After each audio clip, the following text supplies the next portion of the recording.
அன்பும் ஆதரவும் நிறைந்த தமிழக மாணவர்களுக்கு கோல்டன் மேக்ஸின் இனிய வணக்கங்கள். நம்ம இன்னைக்கு உங்களில் சில பேர் கேட்ட கேள்விக்கான பதில்களை தொகுப்பா இந்த வீடியோவில் பார்க்க போகிறோம். நீங்களும் என்கிட்ட நேரடியாக கேள்வி கேட்கணும் அப்படின்னா டெலகிராம் அப்படிங்கிற ஆப்பில் கோல்டன் மேக்ஸ் அப்படிங்கிற குரூப்பில் ஜாயின் பண்ணிக்கோங்க. உங்களுடைய கணித சந்தேகங்களை நேரடியாக என்கிட்ட கேள்வியாக கேட்கலாம். உங்களுக்கான பதில் கண்டிப்பாக வீடியோ வடிவில் கிடைக்கும். சரி, வாங்க கணக்குக்குள்ளே போகலாம். ஒரு வேலைக்காக ஏ பி என்னும் இருவர் நேர்முக தேர்வை மேற்கொள்கிறார்கள். ஏ என்பவர் தேர்ந்தெடுக்கப்பட நிகழ்தகவு 1/3, பி என்பவர் தேர்ந்தெடுக்கப்படுவதற்கான நிகழ்தகவு 1/2 எனில் இருவரும் தேர்ந்தெடுக்கப்படுவதற்கான நிகழ்தகவு என்ன? இதுதான் நம்மளுடைய கேள்வி. இங்க ஏ தேர்ந்தெடுக்கப்படுவதற்கான நிகழ்தகவு 1/3ன்னு கொடுத்துருக்காங்க. பி தேர்ந்தெடுக்கப்படுவதற்கான நிகழ்தகவு 1/2ன்னு கொடுத்துருக்காங்க. இங்க இரண்டுத்தினுடைய பகுதியும் வெவ்வேறு இருக்கிறதுனால நான் 1/3 மேலையும் கீழையும் 2ஆல பெருக்கிக்கிறேன். ஸோ 2/6. 1/2 மேலையும் கீழையும் 3ஆல பெருக்கிக்கிறேன். ஸோ 3/6. இங்க 2ஐயும் 3ஐயும் கூட்டி பாருங்க, 5 வரும். ஆனா மொத்தமா எத்தனை கீழே உள்ளது? 6. அப்ப பேலன்ஸ் என்ன இருக்கு? 1. அந்த பேலன்ஸ் தான் ஏ வெட்டு பி. அதாவது இருவரும் தேர்ந்தெடுப்பதற்கான நிகழ்தகவு மொத்தமா 6. அதுல ஏவுக்கு 2, பிக்கு 3. ஸோ 5 போயிடுச்சு. அப்ப 2 பேருக்கும் அப்படிங்கும்போது 1 தான் பேலன்ஸ் இருக்கும். ஸோ 1/6 தான் நம்மளுடைய ஆன்சர். சரி, வாங்க அடுத்த கணக்கு பார்க்கலாம். எண் உறுப்புகள் கொண்ட எந்த ஒரு எண்களின் தொகுப்புக்கும் சம்மேஷன் எக்ஸ் மைனஸ் எக்ஸ் பாரினுடைய மதிப்பு என்ன அப்படின்னு கேட்குறாங்க. சம்மேஷன் எக்ஸ் அப்படியே இருக்கட்டும். எக்ஸ் பாரினுடைய மதிப்பு formula summation x by n. ரெண்டுத்துலேயுமே சமேஷன் எக்ஸ் இருக்கு. ஸோ சமேஷன் எக்ஸை வெளியில் எடுத்துட்டோம் அப்படின்னா நமக்கு கிடைக்கிறது 1 மைனஸ் 1/n. இதை குறுக்கு பெருக்கல் பண்ணலாம். குறுக்கு பெருக்கல் பண்ணால் summation X n minus 1/n. இந்த எண்ணை சமேஷன் எக்ஸோட சேர்த்துக்கலாம். So summation x by n n minus 1. n minus 1 அப்படியே இருக்கட்டும். சமேஷன் எக்ஸ் பை என்ன எப்படி எழுதலாம்னா ஃபார்முலா படி எக்ஸ் பார்னு எழுதலாம். ஸோ இதனுடைய ஆன்சர் n மைனஸ் 1 எக்ஸ் பார். சரி, வாங்க அடுத்த கணக்கு பார்க்கலாம். 2014ஆம் ஆண்டு அர்ஜுனின் வயது போல அவரது அப்பாவின் வயது 2 மடங்கு. 2002ஆம் ஆண்டு அவர் அப்பாவின் வயது அர்ஜுனின் வயதை போல 3 மடங்கு எனில் 2000ஆவது ஆண்டில் இவருடைய வயதுகளினுடைய கூடுதல் என்ன? இதுதான் நம்மளுடைய கேள்வி. இங்க அப்பா மகன் அப்படின்னு 2 பேர் இருக்காங்க. ஸோ மகனினுடைய வயது, தந்தையினுடைய வயது. முதல்ல 2014ஆவது வருஷத்துக்கு எழுதுறேன். 2014ஆவது வருஷத்துல மகனை போல தந்தை 2 மடங்கு. அதாவது மகனுக்கு 1 வயதா இருந்தா தந்தைக்கு 2 வயதா இருக்கும். 2002ஆவது வருடத்துல 3 மடங்கு. அதாவது மகனுக்கு 1 வயதா இருந்தா தந்தைக்கு 3 வயதா இருக்கும். இப்ப நாம இதை எப்படி எழுதலாம் அப்படின்னு பாருங்க. இதை ரெண்டுத்தையும் கழிச்சு வர ஆன்சரும் இதை ரெண்டுத்தையும் கழிச்சு வர ஆன்சரும் சமமாவா இருக்கு? கண்டிப்பா இல்லை. ஸோ இதை சமமாக்குறதுக்காக நான் இதை ரெண்டுத்தையும் கழிக்கிறேன் 1. இந்த 1ஆல கீழே உள்ள எண்களை பெருக்குனா ஓர் 1 1, ஓர் 3 3. இப்போ இதை ரெண்டுத்தையும் கழிச்சு பாருங்க 2. இந்த 2ஆல மேலே உள்ள எண்களை பெருக்கணும். ஸோ ஓர் 2 2, 2 2 4. இப்போ இங்கே கழிச்சு வர ஆன்சர் 1, இங்கே கழிச்சு வர ஆன்சர் 1. ஸோ இரண்டுமே சமமாக இருக்கு. சமமாக இருந்தால் நம்ம என்ன பண்ணணும்னா இந்த ஆண்டுகளினுடைய வித்தியாசம் அதாவது 2014 இருந்து 2002க்கு உள்ள வித்தியாசம் 12 வருடங்கள். ஸோ 12 இங்க சமமா வரக்கூடிய மதிப்பால வகுத்துட்டு எந்த ஆண்டினுடைய வருடத்தை கண்டுபிடிக்கிறோமோ அந்த நம்பரால பெருக்கணும். நாம கண்டுபிடிக்க வேண்டியது 2000 ஆண்டில். ஆனா இங்க 2000க்கு விகிதம் கொடுக்கல. ஸோ 2014 2002 ரெண்டுத்துல எதை வேணாலும் கண்டுபிடிக்கலாம். நான் 2002 கண்டுபிடிக்க போறேன். ஸோ 2002 கண்டுபிடிக்கிறதுக்காக 2002ல மகனினுடைய வயதை கண்டுபிடிக்கிறேன். நீங்க தந்தையினுடைய வயதை கூட கண்டுபிடிச்சுக்கலாம், அது உங்களுடைய விருப்பம். ஸோ மகனினுடைய வயது 1, அதனால 1ஆல பெருக்கிறேன். 1ஆல பெருக்கினா இதனுடைய ஆன்சர் 12. அப்ப மகனினுடைய வயது 12னா தந்தையினுடைய வயது 2002ல 3 மடங்கு. ஸோ 12 3ஆல பெருக்கணும். 12 3ஆல பெருக்கினா எவ்வளவு வரும்? 36 வரும். ஸோ 12 36ங்கிறது 2000த்துல என்னவா இருக்கும் அப்படின்னு நம்ம யோசிக்கணும். 2002ல 12 36ஆ இருக்கும்போது 2000த்துல 2 வயது கம்மியா இருக்கும். அப்ப 12 வயதுங்கிறது 10 வயதா மாறிடும். 36 வயதுங்கிறது 34 வயதா மாறிடும். ஸோ 2000த்துல மகனின் வயது 10, தந்தையின் வயது 34. இது ரெண்டுத்தையும் கூட்டுனா நமக்கு கிடைக்கிறது 44. ஸோ இந்த கணக்கினுடைய ஆன்சர் 44. சரி, வாங்க அடுத்த கணக்கு பார்க்கலாம். ஒரு குறிப்பிட்ட தொகைக்கு 2 வருடங்களில் தனி வட்டி 120, கூட்டு வட்டி 129 கிடைத்தால் கணக்கிடப்பட்ட வட்டி சதவிகிதம் என்ன? முதல்ல தனி வட்டிக்கான ஃபார்முலாவை யூஸ் பண்ணிப்போம். PNR/100. இதுல P எனக்கு தெரியாது, N வந்து 2, R தெரியாது, /100 ஈக்குவல் டு இங்க எனக்கு கொடுத்திருக்கிற தொகை 120 ரூபாய்.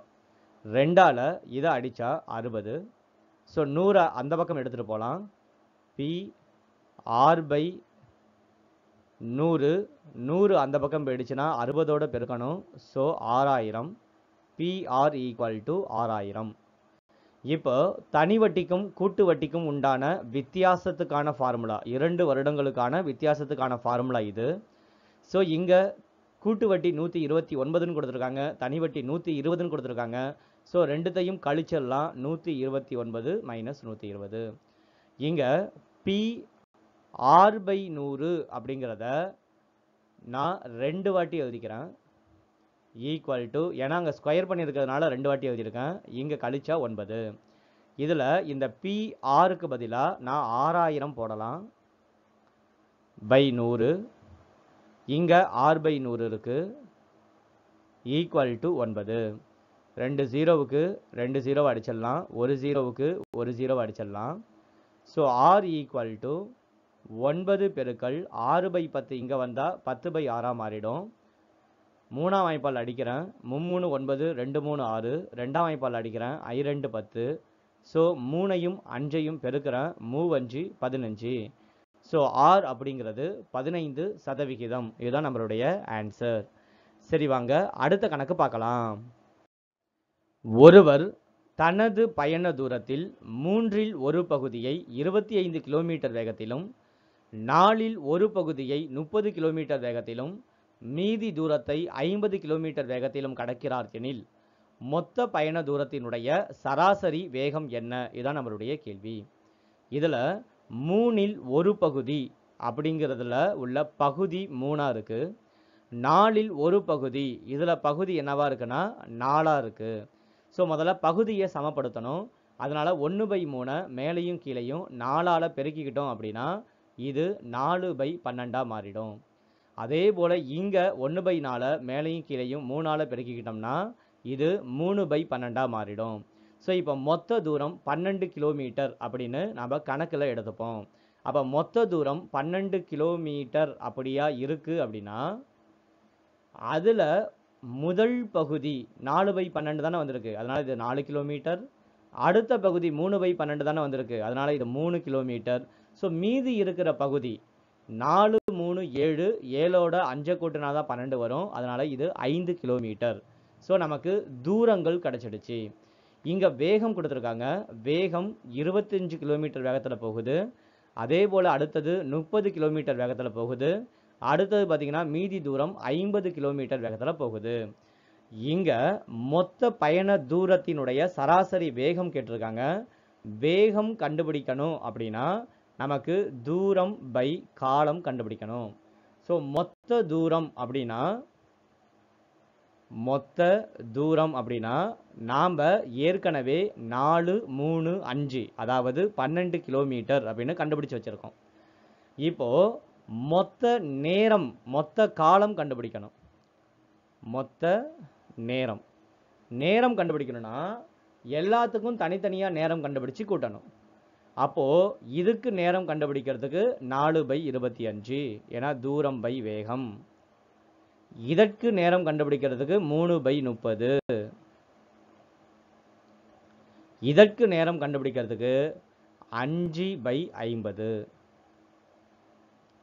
இதையும் அடிக்கலாம். அடித்தா 1/10.